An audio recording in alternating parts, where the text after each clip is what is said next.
السلام عليكم ورحمة الله وبركاته. نحمده ونصلي على رسوله الكريم أما بعد. أعوذ بالله من الشيطان الرجيم. بسم الله الرحمن الرحيم.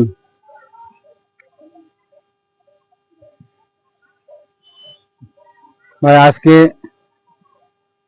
আপনাদের সম্মুখে পিতামাতার হক সম্বন্ধে কিছু সংক্ষিপ্ত বয়ান। নিশ্চয় ইসলাম ধর্মে পিতামাতা হক বা অধিকার অত্যন্ত গুরুত্বপূর্ণ একটি বিষয়। কোরআন ও হাদিসে এ বিষয়ে বহুবার তাকিদ দেওয়া হয়েছে। নিচে কিছু কোরআনের আয়াত ও হাদিস থেকে পিতামাতার হক সম্পর্কে বয়ান তুলে ধরছি। কোরআনে মাজিদ পিতামাতার হক সম্পর্কে সূরা আল ইসরা।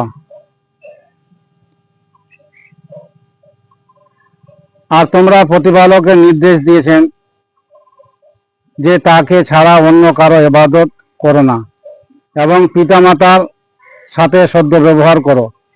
যদি তাদের একজন বা উভয় তোমার জীবদ্দশায় বার্ধক্যে উপনীত হয় তবে তাদেরকে বলো না এবং তাদের ধমক দিও না, বরং তাদের সাথে সম্মানজনক কথা বলো। সূরা লোকমান। আমি মানুষকে তার পিতামাতা প্রতি সদ্ব্যবহারের নির্দেশ দিয়েছি। তার জননী তাকে কষ্ট বহন করেছে এবং কষ্টের প্রসব করেছে। তার গর্ভধারণ ও দুধ পান দুধ ছাড়াতে সময় লেগেছে 30 মাস। রাসূলুল্লাহ সাল্লাল্লাহু আলাইহি ওয়াসাল্লাম এর হাদিস পিতামাতার গুরুত্ব। সহিহ বুখারী, মুসলিম। রাসূলুল্লাহ সাল্লাল্লাহু আলাইহি ওয়াসাল্লাম বলেছেন, সে ব্যক্তি ধ্বংস হোক, ধ্বংস হোক, ধ্বংস হোক। সাহাবীরা জিজ্ঞাসা করলেন, হে আল্লাহর রাসূল, কে তিনি? তিনি বললেন, যার পিতামাতা কিংবা তাদের একজন বার্ধক্যে উপনীত হওয়ার পরও সে জান্নাতে প্রবেশ করল না। তিরমিজি শরীফ। পিতামাতা হলো জান্নাতের দরওয়াজা। মুসলিম শরীফে একজন ব্যক্তি রাসূলুল্লাহ সাল্লাল্লাহু আলাইহি ওয়াসাল্লামকে জিজ্ঞাসা করলেন, হে আল্লাহর রাসূল, মানুষের মধ্যে আমার সর্বোচ্চ হকদার কে? তিনি বললেন, তোমার মা। এরপর কে? বললেন, তোমার মা।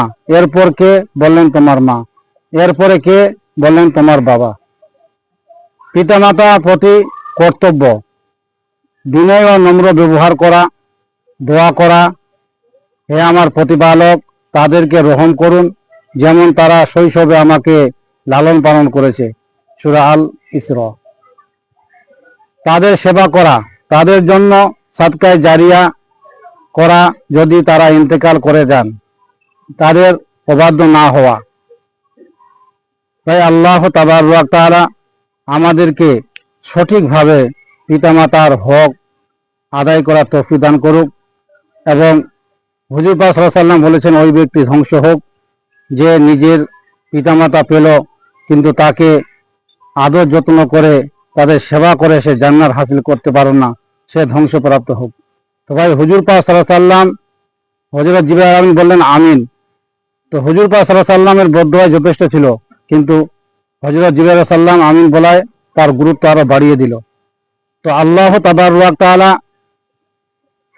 আমাদেরকে যারা বার্ধক্য পিতামাতা পেয়েছি তাদের জন্য সেবা যত্ন করতে পারি, এবং যাদের পিতামাতা ইহকাল ছেড়ে পরকালে চলে গেছেন তাদের কর্তব্য হবে যে পিতামাতা যারা বন্ধু বান্ধবী ছিলেন তাদেরকে সম্মান করা। তাদের সম্মান করলে, তাদের ভালোবাসলে তার পিতামাতাকে ভালোবাসা হবে। আল্লাহ তাআলা আমাদেরকে সকলকে সঠিকভাবে পিতামাতার হক আদায় করার এবং পিতামাতাকে সেবা যত্ন করার তৌফিক দান করুক। আল্লাহুম্মা আমিন। এই বলে আমার সংক্ষিপ্ত বক্তব্য এখানে ইতি টানছি। আল্লাহুম্মা আমিন।